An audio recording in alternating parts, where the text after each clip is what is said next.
Can't buy me love, love, can't buy me love. So it is a couple days after Valentine's Day, and my friend Heather and I went to go see The Vow last night.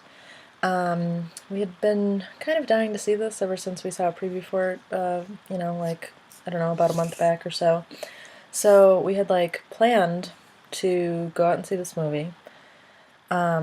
Go to dinner and have some drinks or whatever, kind of make a girls' night of it. And then, I think we could both probably agree that we were pretty disappointed by it. She's not here joining me for the review, but, we did talk about it afterwards, and, yeah, we kind of agreed that it was a bit of a disappointment.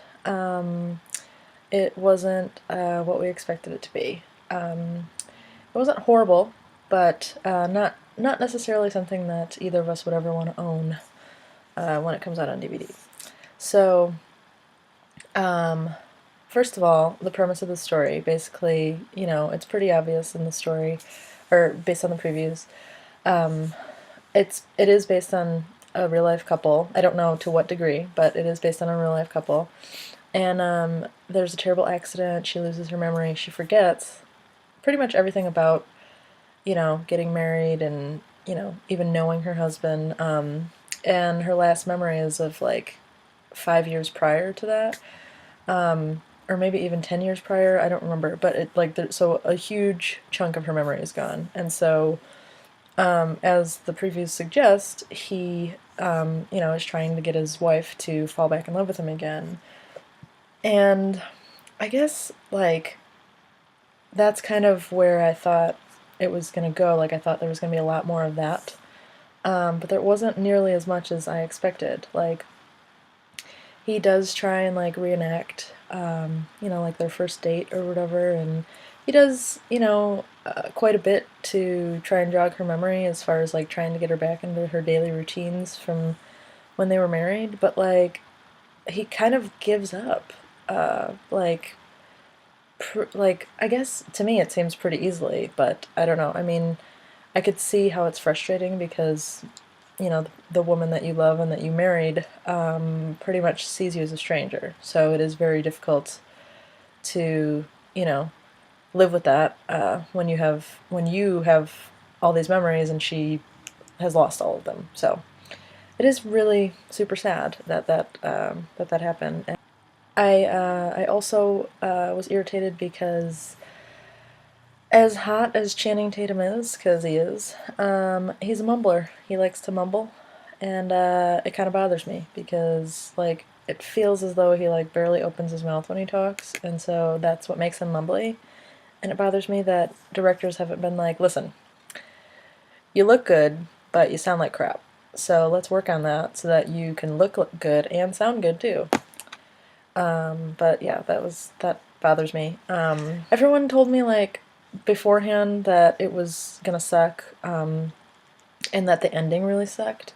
The ending I didn't hate. It was, I guess, just, like, so much leading up to the ending that made it, like, so annoying. Like, I don't mind endings where it's sort of, like, left for you to, like, assume what happens, which that's what they do. They allow you to assume that they get back together, and in real life this couple really is married with 2 kids still, but she never regains her memory. So they allow you to assume that the couple gets back together.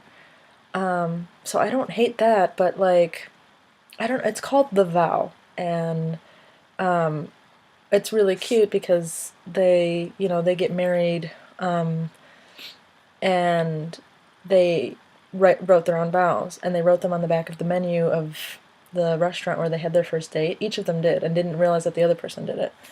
And it's really cute, their vows that they make for each other, and then they never really, like they kind of come back to it a couple times, but they never really reference it. And, like, their vows are pretty significant, and you would think that, like, that's what they would talk about, like, when they finally get back together, when they're like, hey, like, I made a vow to you that I was going to, love you no matter what separated us because, we were meant to be together, or,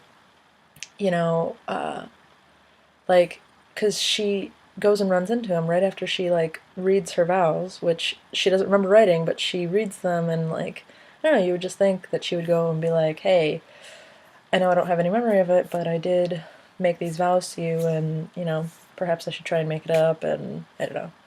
But anyway, I guess in the end, them being together is what's important, and, you know, having the opportunity to make new memories, you know, is kind of nice, but at the same time, like, it super depresses me that she never got those years of memories back, and I just couldn't imagine what my life would be like if I didn't have the last 5 years of memories. I don't know, like, maybe it would be good.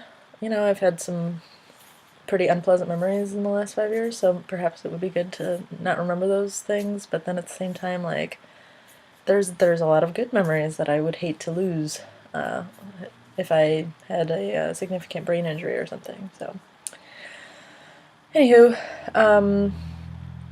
those are my general thoughts and feelings on the movie. I would not recommend necessarily going to see it in theater, or if so, try and get to a cheap showing of it, because it really was